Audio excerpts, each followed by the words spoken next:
Content creation में अच्छे खासे पैसे मिल जाते हैं, स्पेशली अगर आप अच्छे खासे एक स्टेज पे पहुंच जाओ। 6 लाख का खर्चा सिर्फ मैंने खुद पे किया है उस ट्रिप पे। घूमना और कमाना किसे नहीं पसंद।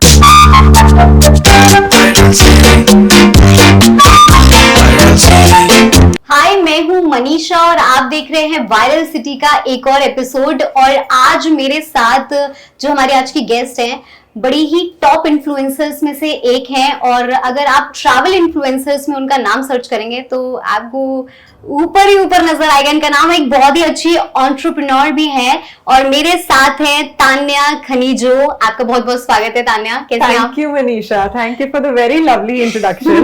मजा आ गया आपकी आवाज सुन के इन पर्सन। कैसे हो आप? कैसा गया आज का दिन आपका?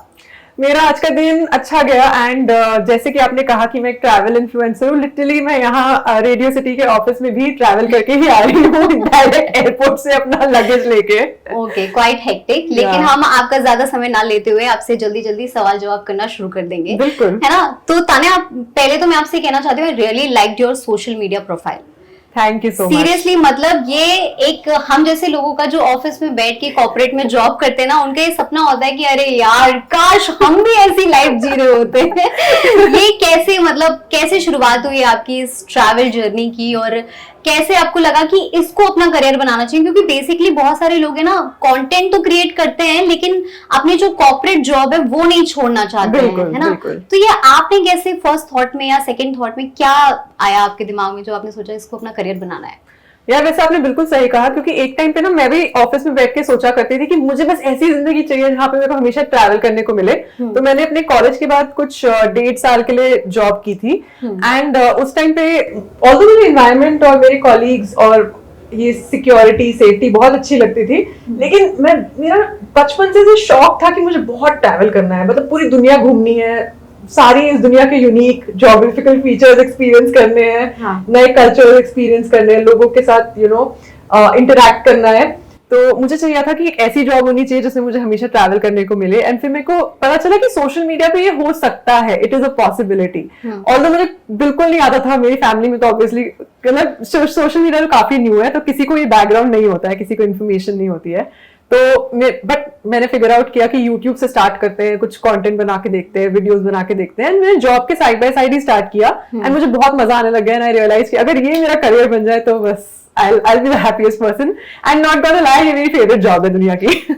ऑब्वियसली घूमना और कमाना किसे नहीं पसंद। So, तान्या, अगर मैं, आपने जैसे बोला कि आपका बैकग्राउंड भी ऐसा नहीं था ट्रैवल या कंटेंट क्रिएशन में, किसी का वो नहीं था, और मैंने सुना है कि आपने इंजीनियरिंग की थी जी। और एक इंजीनियर चाहे तो कुछ भी कर सकता है। That is actually true, है ना? हाँ, बिल्कुल सच है ये। तो ये कैसे, आप जब पढ़ रही थी, मतलब बहुत थोड़ा सा पीछे चले जाते हैं आपके बचपन में, कैसी थी आप, कैसा रहा आपका बैकग्राउंड, उसके बारे में थोड़ा सा बताएं आप। यार टू बी वेरी ऑनेस्ट, मैं ना बचपन में थोड़ी सी इंट्रोवर्टेड थी। मुझे अपने में रहना अच्छा लगता था और अपने ख्यालों में, मतलब मैं बहुत ही डे ड्रीमिंग करती थी, बहुत ही सोचती थी, इमेजिन करती थी फ्यूचर के बारे में। मेरे को बहुत जल्दी से बड़े होना था सबसे पहले तो, क्योंकि मुझे ना इंडिपेंडेंस चाहिए थी, सम फॉर्म ऑफ इंडिपेंडेंस। लेकिन मेरा चाइल्डहुड एक्चुअली बहुत अच्छा था, क्योंकि मैं एक आर्मी फैमिली से हूँ, तो हम लोग बहुत घूमा करते थे। नॉट घूमा करते थे लेजरली, बट मेरे पापा की पोस्टिंग आती थी हर 2 साल में, तो हम लोग हर 2 साल एक नए टाउन, एक नए शहर में होते थे। एंड मैं स्कूल बहुत रैपिडली चेंज करती थी, मैंने ऑलमोस्ट 9 स्कूल्स चेंज किए हैं। तो ऑल्दो मैं मन में इंट्रोवर्टेड थी, लेकिन मेरा एनवायरनमेंट ऐसे था कि मैं सोशली काफी एक्टिव बन गई इवेंचुअली, क्योंकि करना पड़ता था। लाइक स्कूल चेंज करो तो नए फ्रेंड्स बनाओ, नए लोगों से इंटरेक्ट करो। एंड मैंने हर कल्चर के, आई थिंक एटलीस्ट इंडिया में हर कल्चर के, हर एथनिसिटी के लोगों से एटलीस्ट फ्रेंडशिप किया है। तो that is the very basis of how I got into travelling. And मुझे बहुत अच्छा लगता था कि कैसे किसी नए फ्रेंड से बात करनी है, किसी नए स्कूल में अपने आप को सेटल्ड फील कराना है, फिर अगर कोई आपको बुली करे तो उसके साथ कैसे डील करना है। तो हर टाइप का एक्सपीरियंस आई थिंक बचपन में थोड़ा थोड़ा मिलने लग गया, तो उससे आई थिंक ट्रैवलिंग की मेरी जर्नी थोड़ी आसान हो गई। एंड जब मैं कॉलेज में पहुंची, इंजीनियरिंग करी मैंने, जैसे आपने कहा, तो 4 साल का एक्सपीरियंस भी बढ़िया था। मतलब मैं एक अच्छी यूनिवर्सिटी में थी, दिल्ली टेक्नोलॉजिकल यूनिवर्सिटी में। उसके लिए बहुत मेहनत भी की थी, IIT की तैयारी करी थी वैसे मैं, तो उसके लिए भी बहुत मेहनत की थी और मेरे को शौक था ऐसे इंजीनियरिंग करने का। एंड आई थिंक एक अच्छे कॉलेज में जाके ये हो जाता है कि आपको बहुत सारी नई अपॉर्चुनिटीज मिलती है, आपका बैच साइज बहुत बड़ा होता है, मेरे बैच में ऑलमोस्ट आई थिंक 1600 लोग थे। तो it was a good experience. And वहां से मैंने और ट्रैवलिंग पिकअप की। मैं खुद से ट्रैवल करने लग गई, कुछ अपने फ्रेंड्स के साथ, कुछ सोलो, क्योंकि मैं हॉस्टल में रहती थी तो it became a little bit easier to do that. आप समझ ही सकते हो इंडिया में। और पेरेंट्स का क्या रिएक्शन था जब आपने इसको करियर चुना अपना? शुरू में तो वो काफी सरप्राइज थे कि ये भी कोई करियर है, ये भी कुछ हो सकता है। मतलब तुमने इंजीनियरिंग की, इतनी अच्छी तुमने जॉब ली, प्लेसमेंट ली, अच्छा खासा स्टेबल जॉब भी है, करियर भी है, तो ये क्या नया एंगल आ गया बीच में सडनली। बट फिर मैंने उन्हें याद दिलाया, देखो आप हमेशा मुझे बचपन से बोलते थे कि अच्छे मार्क्स लाओ, कभी कॉलेज में बैक मत लाओ, हाँ। पढ़ाई करो। तो टेक्निकली मैंने वो सब किया, अब मैंने जॉब भी ले ली। तो अब तो मतलब टाइम आ गया है कि मैं वो करूं जो मुझे भी करना है ना, थोड़ा बहुत।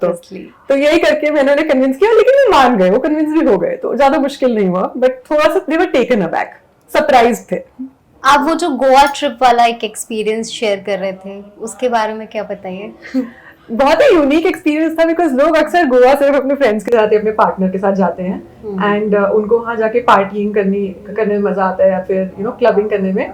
लेकिन मेरी पूरी फैमिली, मेरी मम्मी के साइड की फैमिली, मतलब मेरे नाना नानी, मौसी, उनकी फैमिलीज और मेरे पेरेंट्स और मैं, हम लोग मिले गोवा में रिसेंटली।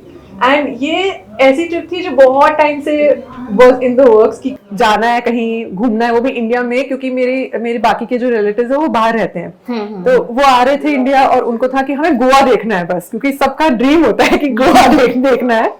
और नाना नानी को भी दिखाना था, उन्होंने भी कभी नहीं देखा था। तो हम सब लोग वहां जाके मिले, तो एक बहुत अच्छा सा विला बुक किया, क्योंकि वो होता है ना कि फैमिली के साथ ट्रैवल करो तो सुबह उठ के चाय पीनी होती है, खाना साथ में बैठ के खाना होता है। तो हम लोगों ने बहुत अच्छे रेस्टोरेंट्स एक्सपीरियंस किए। थोड़ा सा नाना नानी को एक दिन तो क्लबिंग भी लेके गए वैसे, पहली बार। What was उनका रिएक्शन? मजाक नहीं कर रही, बहुत ही टिपिकल रिएक्शन था। नाना ने बोला कि मुझे कॉटन चाहिए। Oh God, ये तो बढ़िया फनी मोमेंट था। नानी जी बहुत चिल कर रही थी, उन्हें बहुत मजा आ रहा था। एक्चुअली मैंने ऐसा देखा है कि आप जो नाना नानी या मम्मी पापा में, मम्मी लोग या नानी लोग ही ज्यादा एंजॉय करो थे। That's true. पापा लोग थोड़ा सा ऐसे जाते, क्या है, कैसा कल्चर है। That's true. ये आपने ये सही पकड़ा बिल्कुल। आई थिंक हर किसी के घर में यही होता है। मैंने सुना है कि आप ना इन्वेस्टमेंट कर रहे हो एक बिजनेस में, तो ये कैसे आपके दिमाग में थॉट आया कि मुझको एंटरप्रेन्योर बनना है और मुझे एक बिजनेस में भी इन्वेस्ट करना चाहिए? ये इसके बारे में थोड़ा सा बताएं। ओके, तो मुझे ना बचपन से ही बड़ा शौक था कि मुझे कुछ अपना खुद का बिजनेस करना है। जैसे मैं हूँ तो एक सर्विस फैमिली से, जैसे मेरे पापा आर्मी ऑफिसर थे, मेरे दादाजी भी क्या बोलते हैं एयरफोर्स में थे, और मेरे नाना जी जो है वो भी इंजीनियर थे। तो सब लोगों ने सर्विस की है। और एंटरप्रेन्योरशिप भी मुझे एक ऐसा लगता है कि वर्टिकल है, जिसमें अगर आपकी फैमिली में होता है तो it comes more easily to you. लेकिन मुझे पता नहीं क्यों ऐसा शौक था कि I just want a lot of financial independence सबसे पहले तो, एंड उसके बाद कि कुछ ऐसा क्रिएट करना है, कुछ बड़ा बनाना है, जिसको like it becomes like a life time कि यही है, दिस इज इट।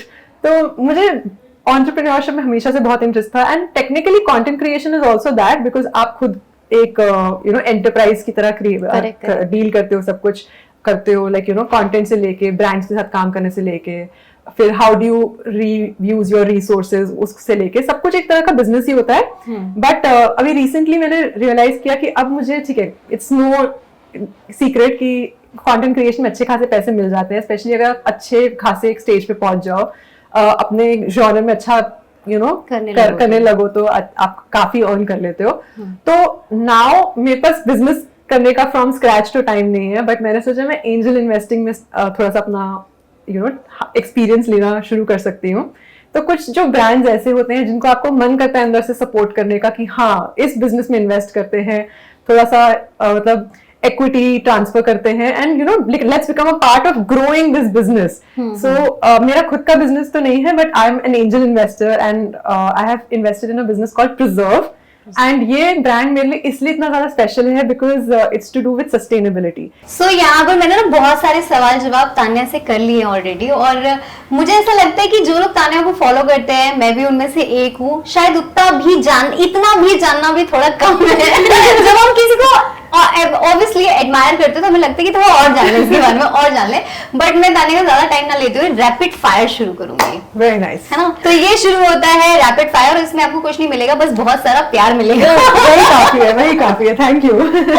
सो आपका गो टू फूड क्या है? राजमा चावल। माउंटेन और सी? माउंटेन्स।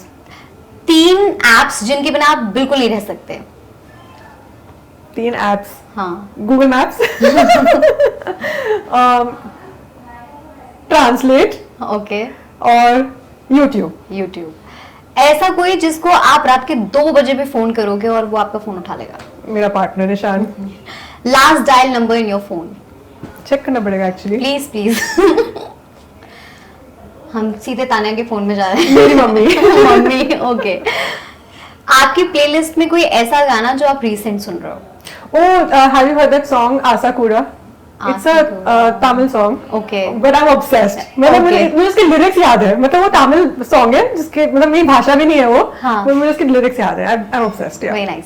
ओके, ट्रैवल करते वक्त कौन सी बातें हैं जो हमेशा ध्यान रखनी चाहिए? I think safety of course. हाँ। सेकेंड आर्किटेक्चर देखना है, म्यूजियम देखने हैं, नेचुरल ब्यूटी देखनी है, या फिर कोई इंटरेस्टिंग एक्टिविटी करनी है। Best travel place till now? Place तो नहीं, बट मैं कहूंगी कॉन्टिनेंट वाइज मुझे अफ्रीका बहुत अच्छा लगता है। लाइक मुझे पता सबके सपने होते हैं यूरोप जाने के, बट मुझे अफ्रीकन कॉन्टिनेंट सबसे इंटरेस्टिंग लगता है। Like rawness, wild life and very unique culture के हिसाब से। मूवीज ऑन ओटीटी और theatre? Theatre. Theatre, Yeah. Okay. Most expensive gift अभी तक जो आपने खुद के लिए लिया हो? गिफ्ट? हाँ। ओह, मैंने क्या लिया है सबसे एक्सपेंसिव? यार मैं गिफ्टिंग के मामले में बिल्कुल खर्चीली नहीं हूँ, मुझे लगता है। थोड़ी सी कंजूस। एक्चुअली क्योंकि मैं ट्रैवल, अच्छा ठीक है ट्रैवल तो माना जाता है ना, गिफ्ट ही हाँ. होगा ना मेरे लिए ऑब्वियसली। सारी मेरी सबसे एक्सपेंसिव ट्रिप कौन सी रही है? हाँ, मैंने एक हवाई की ट्रिप की थी बहुत ही रैंडमली, कि मेरे कुछ फ्रेंड्स जा रहे थे, मैं ज्वाइन कर लिया। मेरे कुछ रिलेटिव्स जा रहे थे एक्चुअली, क्योंकि फैमिली भी मेरे फ्रेंड्स की तरह ही है। हाँ. तो उनको मैंने ज्वाइन कर लिया, एंड वो बहुत लास्ट मिनट थी, तो सब कुछ मिला जुला के बहुत एक्सपेंसिव हो गया। आई थिंक ऑलमोस्ट 6 लाख का खर्चा सिर्फ मैंने खुद पे किया है उस ट्रिप के पे। कभी कभी तो खुद पे खर्चा करना बनता है ना। Thank you so much Tanya, आप हमारे साथ आई, आप हमारे साथ जुड़ी, हमसे ढेर सारी बातें की, एंड आई होप कि आप ऐसी आती रहे रेडियो सिटी में। Thank you so much. और हम ऐसी आपका इंटरव्यू करते रहे, और आप ऐसी सक्सेस की सीढ़ियां चढ़ती रहे। Thank you so much, and radio city and आपके लिए भी same. I wish you the very best. And आप कितनी ज्यादा एक तो सुंदर भी है, इतनी स्वीट भी है, और इतनी अच्छी इंटरव्यूअर भी है। सो आई रियली विश कि आप भी सक्सेस की सीढ़ी चढ़ते रहे, and you become like the best RJ, best creator out there. Thank you so much. मिलते हैं आपसे नेक्स्ट एपिसोड में।